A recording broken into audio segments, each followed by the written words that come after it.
আমরা আজকে কাজ করছি হচ্ছে রুবেল আনুস ভাইয়ের প্রেমী নাটকে।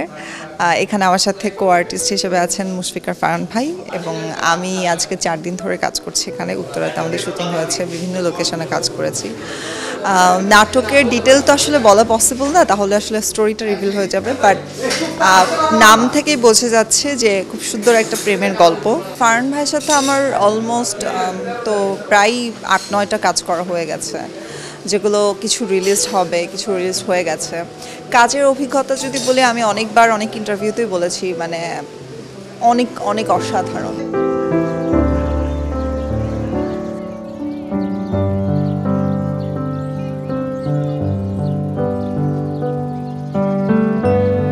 এই গল্পটি পারিবারিক গল্প, একান্নবর্তী পরিবারের গল্প।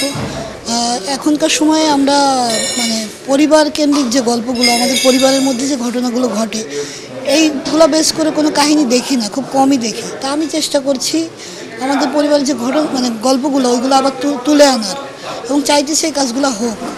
তা আমার এই গল্পটিতে হচ্ছে আপনার অভিনয় করছে মুশফিকার ফারহান ভাই এবং ফারিন খান, আর পরিচালনা করছেন রুবেল আনুস ভাই।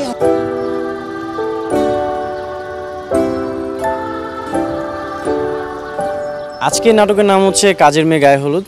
এটা যে প্রোডাকশনটাতে যাবে সেটা হচ্ছে বয়াতি বাড়ি এন্টারটেনমেন্ট। হোপফুলি নাটকটা আসলে it's a totally comedy drama. খুব ভালো একটা গল্প নিয়ে আমরা আগাচ্ছি। ইনশাল্লাহ আমাদের যে অডিয়েন্স আছে খুব পছন্দ করবে এটা। আর সুন্দরী মেয়ে যদি আমাকে থাপ্পড় দেয়, যদি সাথে ফ্রেন্ড হয়, তাহলে আর কী হবে, আমি ওকে একটা থাপ্পড় দেবো।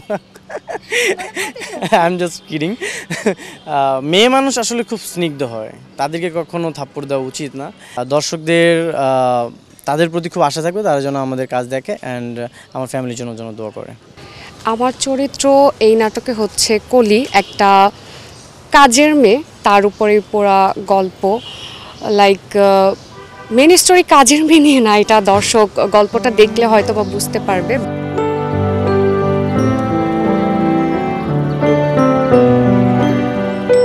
এটা হচ্ছে খুবই ইন্টারেস্টিং একটা স্টোরি। এখানে হচ্ছে একটু ফ্যামিলি ড্রামাটিক কিছু বিষয় আছে, তারপর হচ্ছে রোমান্স, তারপর হচ্ছে যে আপনার একটু কমেডি, মানে এক কথায় উপভোগ্য আর কি একটা।